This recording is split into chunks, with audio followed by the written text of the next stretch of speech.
Welcome to How to Cut Your Planning Time in Half, but still provide quality lessons for your ELLs. Make sure to stay until the end for an exclusive bonus that's going to really help you streamline your lesson planning process. I'm Beth Boucher. I am the curriculum creator of Inspiring Young Learners, and my story and passion began many years ago when I was a second grade homeroom teacher in the suburbs of Chicago. My classroom had about 90% of ELLs, but sadly, I did not know how to differentiate, modify, and meet their needs. It really exploded when I had my first newcomer and felt completely overwhelmed with figuring out how to support a student who had no English. And sadly, the ESL teacher in our school herself was overwhelmed, overloaded with students to support in all grade levels. And so she really didn't have a lot of time to help this newcomer in my classroom. Well, that led and started a passion inside me, which led me to get my ESL and bilingual certificate, which also led me to live abroad in Panama City, Panama, with my husband and two daughters who we are raising to be bilingual. And all of this together has created in me a passion for ELLs. When I moved abroad to Panama, I, even with 10 years of experience, couldn't speak Spanish at all. And so in my time being there and being a second language learner myself, experiencing those embarrassing moments, experiencing the humbleness that comes with learning a new language, and really just watching my own children and students learn and see how the brain processes and learns a language, this has all really kind of come together to create in me a very deep passion to help ELLs and help the teachers of the ELLs. So I'm here today because I am passionate about empowering you to equip your English language learners. But I want to know, why are you here today? What is it about this webinar that kind of sparked some interest? Is it reason number one, that you're new to teaching ELLs? I have recently been receiving a lot of Instagram messages from teachers who have been teaching 15, 20 years, and they've switched over and they're new to an ESL position. They're feeling overwhelmed with where to begin and how to organize their lessons, and just with those differences of being an ESL teacher, they're feeling a little bit overwhelmed about that. So is that you today? Are you reason number two? You're making progress. You've taught ELL students for a few years. You're feeling really good in some areas, but there are still a lot that overwhelm you and you just don't really know where to turn to for support. Maybe you're the only ESL teacher in your school or in your district, so you feel a little bit isolated, alone, and just not really sure where to go to for support. Or is it reason number three? You're feeling confident. You are an ESL rock star, but you are always looking for more ways to streamline what you are already implementing. You love learning. So let me know. Is it reason number one you're here, reason number two, or reason number three? Now let's be honest. Teaching has always been difficult. But with all that is going on, both inside and outside of the school right now, teaching is just plain exhausting. I get it. I hear you. I see you. I see that even before school starting for many of you, you're already feeling tired and burnt out and honestly anxious about what the school year is going to look like. So today, during today's webinar, I really want to help you take control of what the things you can control. There's a lot of things right now that are out of our control, but what can we control? We can control how much time we're spending lesson planning so that you have more free time after school to enjoy the things you love, and that you can show up each day for your ELLs knowing you're giving them exactly what they need from you. That is a win-win. How does that sound? Now, before we begin, there are three mindsets we must address, because I do see in education there are some mentalities that we have taken on that are not healthy or helpful. So let's look at those three mindsets. The first mindset is number one, you can't do it all. And guess what? That's completely okay.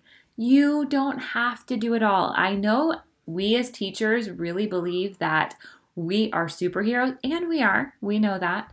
But we have to come to the reality that we cannot do all things, that we cannot spend hours every day making the most amazing lessons and giving up everything else in our lives for teaching. So we need to come to that conclusion that we can't do it all, and it's okay. What we want to be able to do is see where is our time best spent and really helping our students succeed. And that's where we should spend our time. Number 2 mindset shift is that relationships have to be the first priority. If you've worked with ELLs for any amount of time, I'm sure that you understand this, you know that you must build that relationship and build that trust to begin with before any learning will happen. Learning a language is very scary, and you have to be very vulnerable in order to take risks. And so if we do not take the time at the beginning of the school year to build that relationship, it's going to be a struggle the whole year to get your students engaged and desiring to work with you. So right now, make it a point that you're going to take that time at the beginning of the school year to get to know your students, to show them that they are so welcomed, loved, and accepted in your classroom, and that they know that you are for them. The last thing, the mindset we need to look at is this reality. Learning a new language takes time.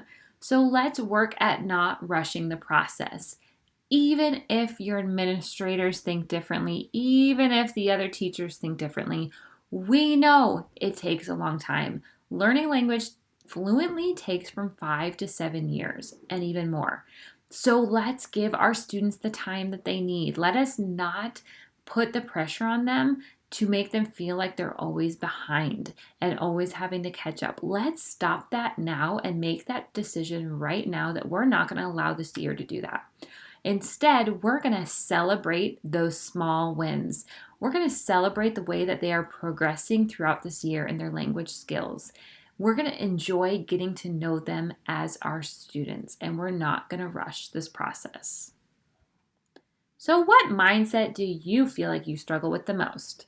Number 1, number 2, or number 3? Let me know. All right, are you ready to dive in? We're going to be looking at 3 common problems that waste our time and keep us from being productive, which ends up making us lesson plan hours a day or on the weekends and just feeling really overwhelmed with that. So our first problem that we're going to address today is this feeling that I don't know what my students need, and so I always feel like I'm not doing enough.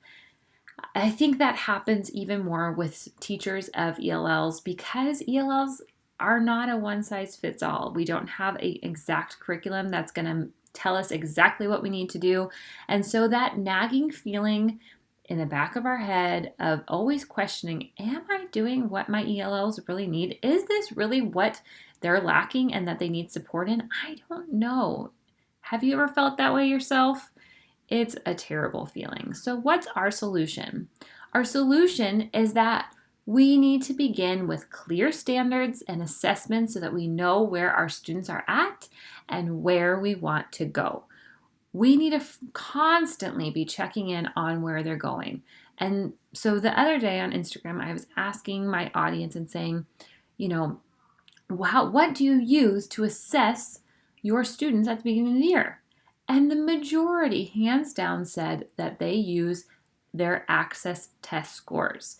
And when I was thinking about that, not that the access test scores are bad, but that test was taken a good 6 months ago. And we're still using that same test to just define and decide what our students need 6 months later. We need to have much more practical assessments that are going to guide our learning and give us that data we need so we know where to begin and where to go. So I recommend creating assessments or using assessments like this one that is a Google form, so it's very easy to use. It doesn't take a lot of time, but it gives really quality data. Why? Because it's in context. We cannot just keep pulling things out and quizzing our kids and seeing where they're at. For example, we can't just say, oh, what's a noun? What's a verb? What's an adjective? What is this? What is that? And kind of just spewing things at them out of context and hoping to get good results. That's going to leave them frustrated, and that's not going to really give us anything that's going to guide our lessons. So when you can create assessments that are based on content and see where they're at, that's where you're going to get a really good view of where they're at. So these benchmark assessments that are in Google Forms have a story, a short passage that they listen to, and then it pulls listening comprehension to see where they're at with that. It looks at grammar to see where they're at with using that grammar in context. It looks at speaking and to see how our students speaking on this topic, writing on this topic, reading, all in one. We want to try to unify the topics that we're teaching so that we can get good results from it. That will then help guide your lessons to know where they need help and where they are strong in. So, use benchmark assessments that give you helpful data. Number 2, use formative assessments for constant check-in. I love formative assessments, and I love the data that you get out of that. Instead of, when your students are doing a think, pair, share, instead of sitting there and waiting for them to come back and respond to you, use that time. There is so many hidden gems that you can get out of that time. Go walk around, listen in, jot down those notes. Keep it all centralized in a database online. One of my favorite websites to use is airtable.com. Go check it out. It's free. And you can keep all your information centralized in one place, and that helps guide your lesson plans. So that helps you to stay focused and helps you see, okay, I was listening in on this conversation with these 2 students today, and that student really wasn't on topic, or that student wasn't able to form a question on its own, or that student answered with just one word. Let's follow up with him and give him a sentence stem for tomorrow's lesson. When you write it down and keep it all centralized in one place, there is power in that, and it's going to help you streamline your lessons so that you're not constantly juggling and figuring out what your students need. You can then quickly be reminded, or you can connect with the homeroom teacher or ESL teacher and say, hey, let's follow up with this. This student needs a little bit more practice on this skill. So use formative assessments. I think one of the best ways to really get good feedback and data on your students is when they're talking with their peers. That's where you're going to really see how they're applying what they're learning. So listen in on those conversations, write it down, and use that to guide your lessons. And then number 3 is to have your standards ready and easy to use. I don't know if you're like me, but I really am a visual learner. And so when I get those standards, the WIDA standards or Common Core standards or whatever standards, mentally they're really overwhelming to see pages and pages of text with no pictures or any guidance really. And so that is why I've created these can-do descriptors for kindergarten through 8th grade by language domain so that it is so easy to know what your students need. You're going to grab these at the end. They're a bonus for you for free for showing up today. But how powerful to know, hey, a student who is in grades 1 through 2 and is at a listening level 3, they should be able to match people with jobs or objects, or they can connect spoken ideas with their own experiences. Why is this powerful? Because now you know what activity you should plan, and you know that that's an appropriate activity for them to do. I think sometimes we guess, we don't know what's appropriate for them at their language level, and then we give them something that's too hard and they get frustrated and they give up. Or we give them something that's appropriate and they still get frustrated. And so then we're like, oh, that was too hard for them. I'm going to just water it down a little bit. And so we're constantly watering down the curriculum for them. And that is not what they need. They need high expectations. So when we're very clear on what is appropriate for that language level, it's going to help us be confident and say, you know what, this is frustrating for you, but I know you can do it. So let me help you and hold you up to this high standard. And then when they reach that high standard, guess what happens? They feel confident, they feel proud of their work, and they know they can do hard things. So when we're confident of what we're expecting them to do, it helps them be held to high standards. So these WIDA can-do standards help you know exactly what your students need and helps you maintain that high expectation for them. Just remember this. Assessment is today's means of modifying tomorrow's instruction by the amazing Carol Ann Tomlinson. So use assessments. Assessments can be as simple as listening into a student conversation and jotting down some notes.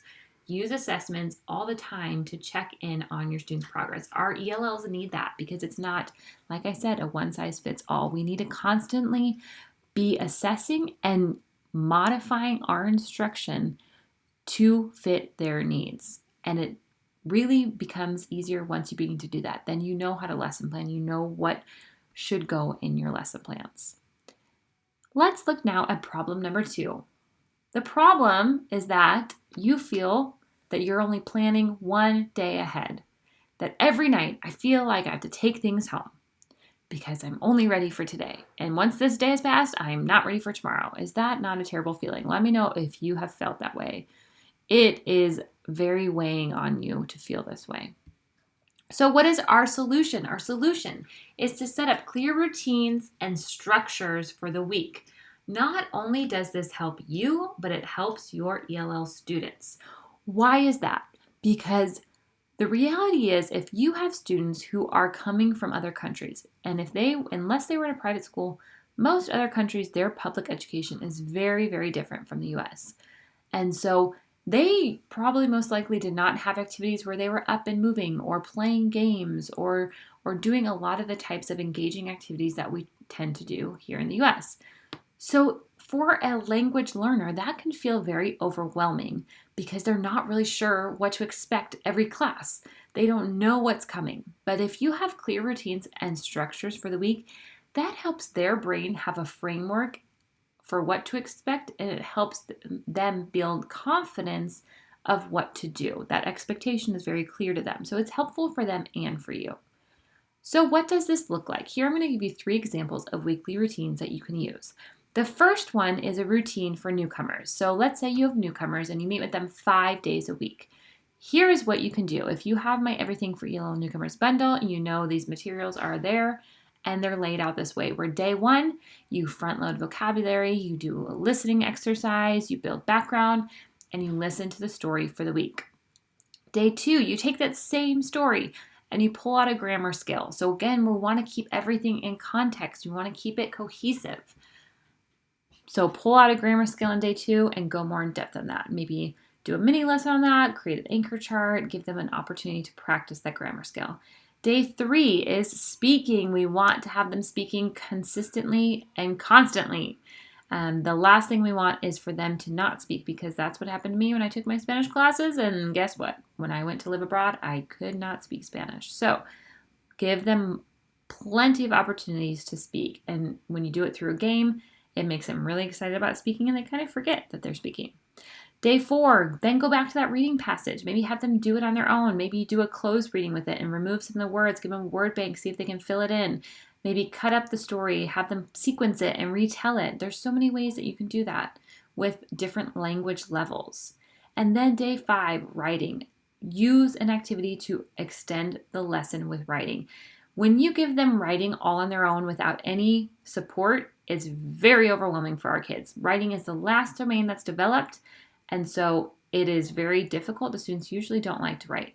And so when you give them writing on their own without any support, you're going to have frustrated students. But if you have spent the whole week front-loading vocabulary, talking about it, working on a grammar skill, rereading it, and then you give them a writing activity, guess what? They're ready for it. You've scaffolded that lesson and they are ready to write, and you should expect them to write. So that's just a routine for newcomers for 5 days a week. Let's look at a routine for intermediates.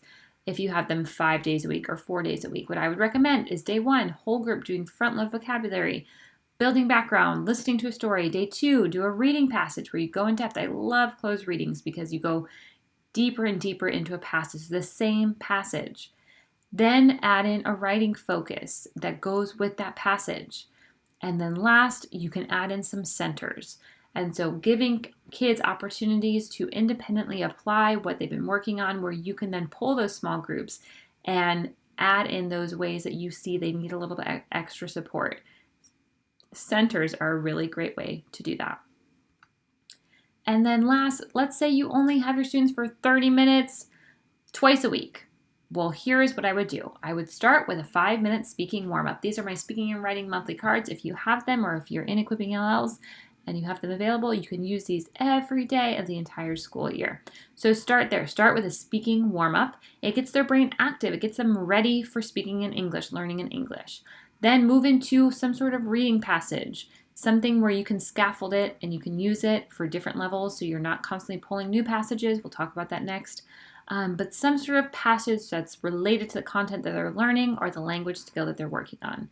And then end your lesson with some sort of exit flip or summary or some sort of connecting piece that helps them to kind of close out the lesson and reflect on it themselves. Remember, don't be afraid to start simple. If you are new to teaching ESL, don't try to do all of these things at the beginning. Don't try to start with centers. Keep it simple. Start every day with a speaking and writing warm-up. Guess what? They're going to become very used to knowing when they walk in your class that the expectation is they sit down, they talk about it, or they write about the picture that's on the board. Start simple. Let's talk about problem number 3.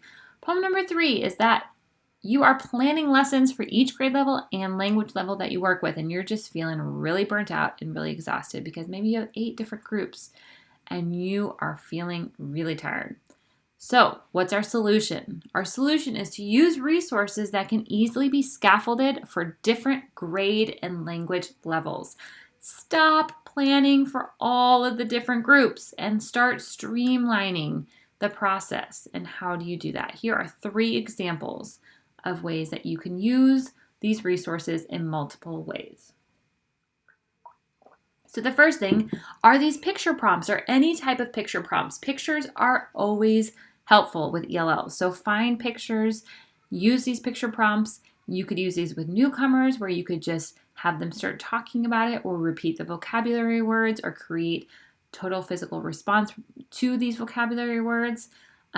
So newcomers, you could use these for. Then with your intermediates, of course, you could use these to have conversations, prompt them with the questions, get to know them, making connections to these pictures, having them write about it. There are so many ways you can take one simple picture and use it for multiple language levels.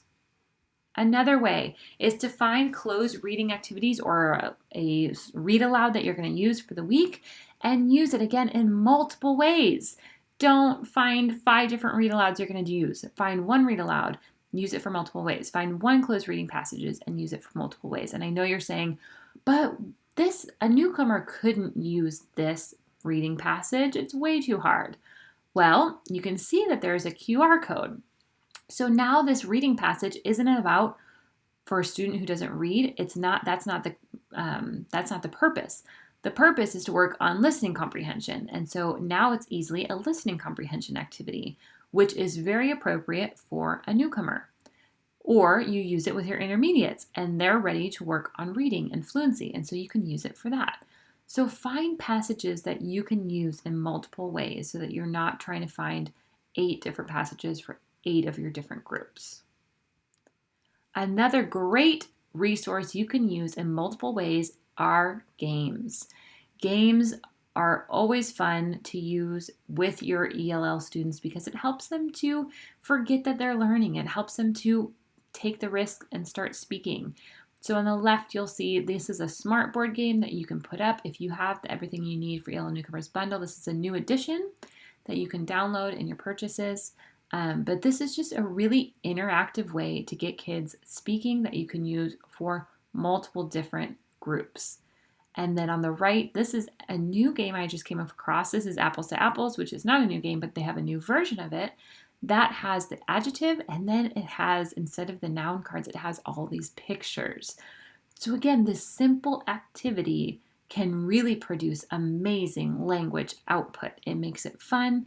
They're going to talk about it and laugh about it, and that is how our lesson should be. So find resources that you can use in multiple ways. Start there. Look at your week and look at all the different groups you have and say, how can I find a read aloud that I can use in as many groups as possible?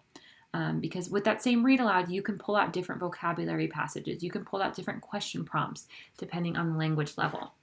So don't underestimate the power of using one resource in multiple ways to streamline your lesson planning process.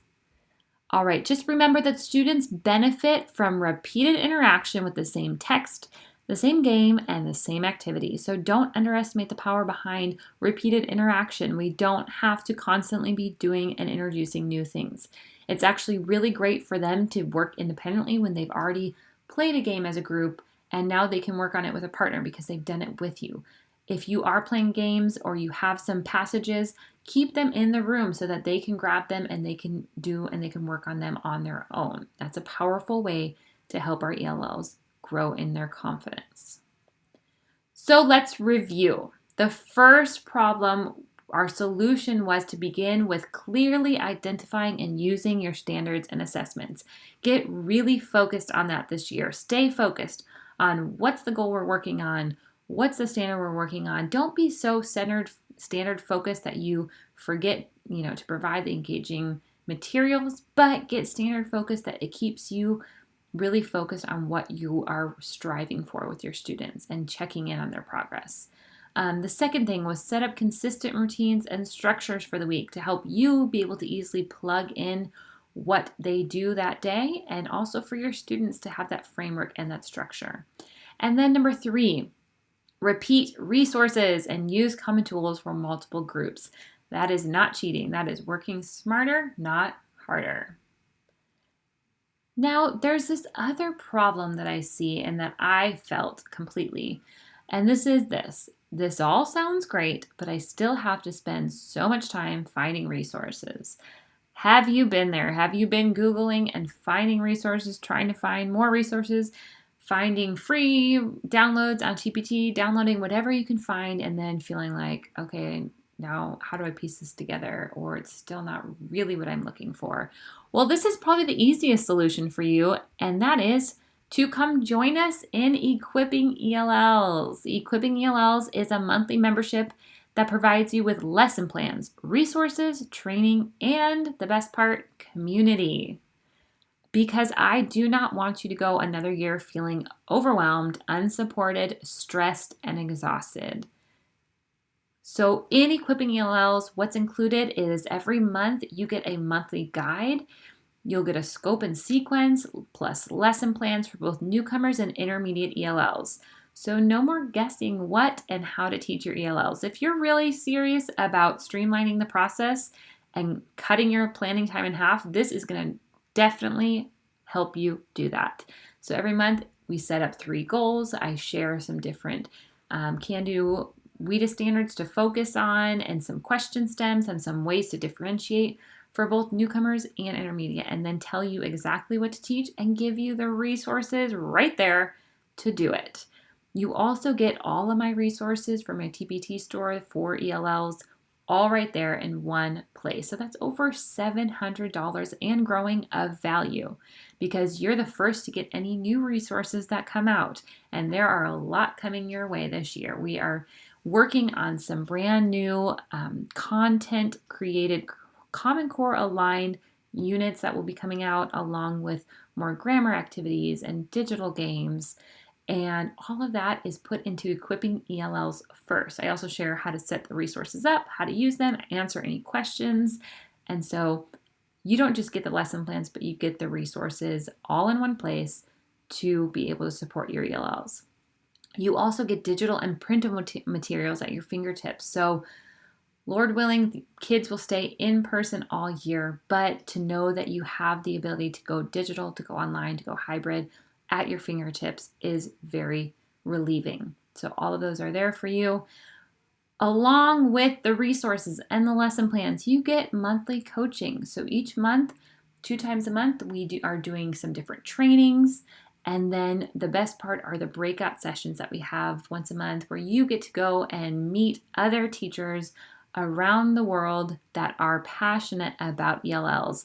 I know sometimes as an ELL teacher, it can feel a little isolating. You can sometimes feel like you're on an island by yourself.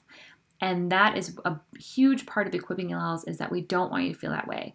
The community is an amazing part of this where you get to realize you're not alone, that there are all these other amazing educators out there that are passionate and advocates for their ELLs. And so you get to get in there, talk with them in the breakout sessions in our private Facebook group, ask questions. If you're struggling on a student that's just not making growth, you can ask about that and get tips. You can see what's working, when it's access testing season and you're trying to figure out how are people setting up their schedule, how are they getting this done. This is a great place to see what other teachers are doing that's working, and you get to share what's working for you. So the community is one of the best parts of equipping ELLs.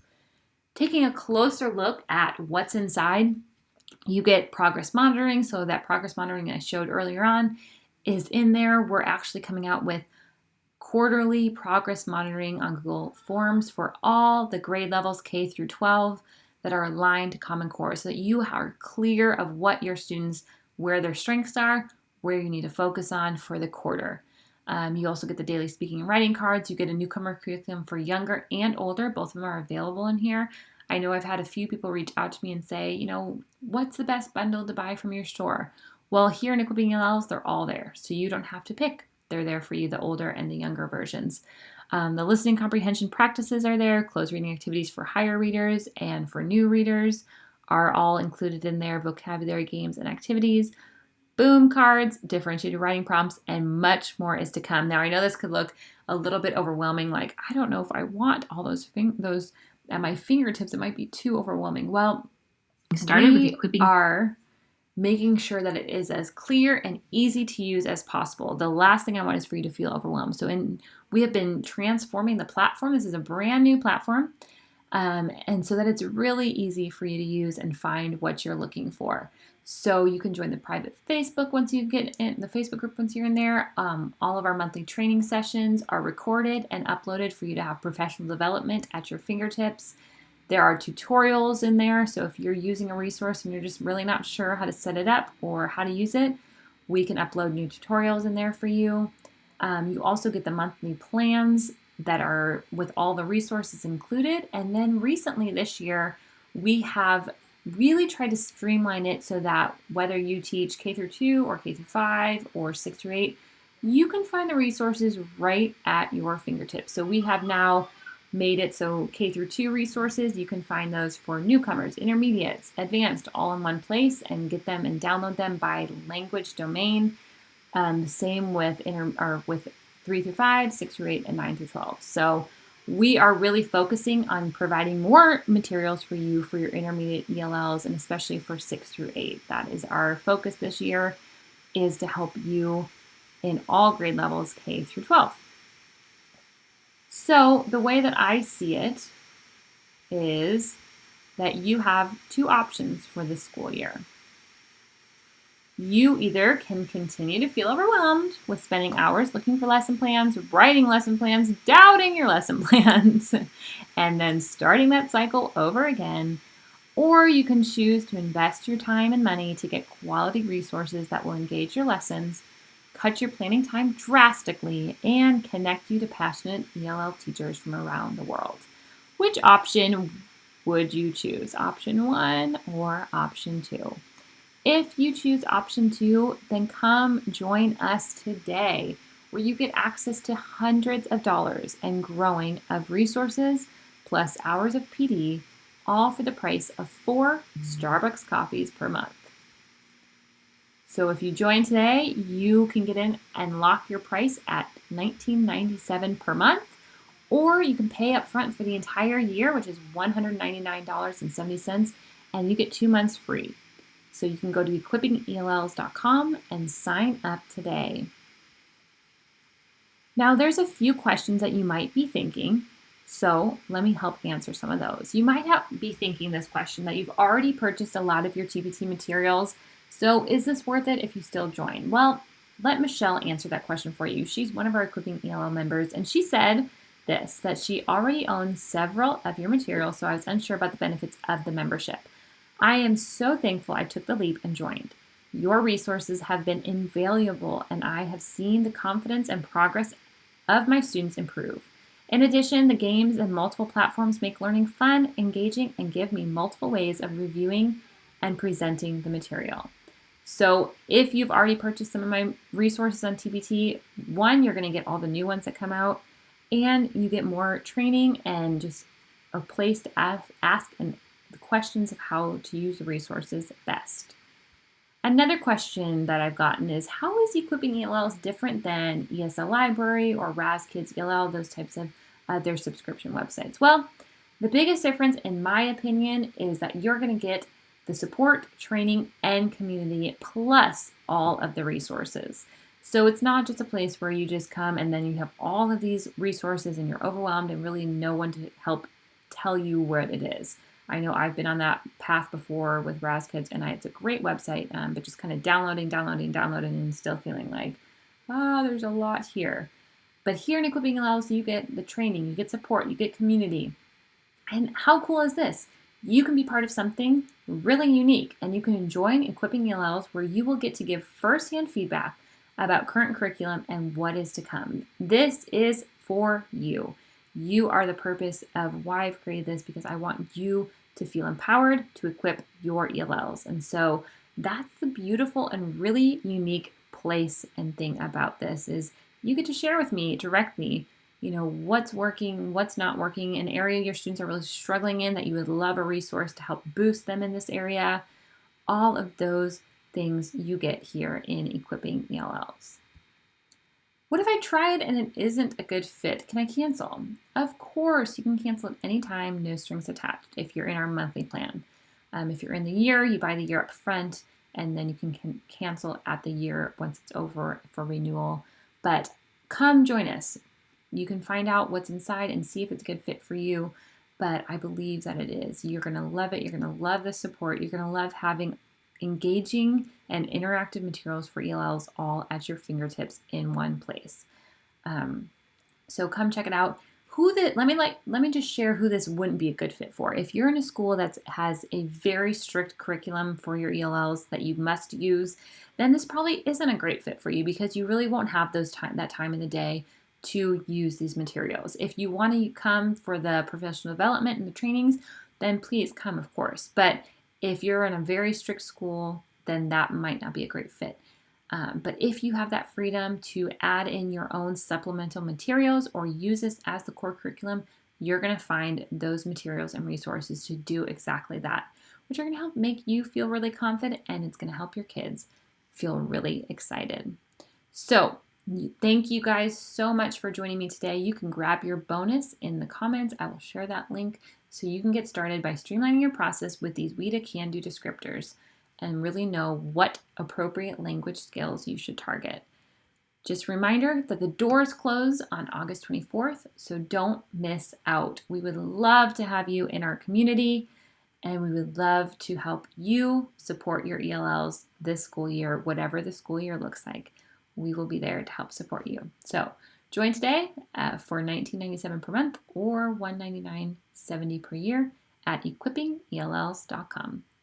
Hope to see you there. Thank you so much for joining me today, and I hope you have a great rest of your day.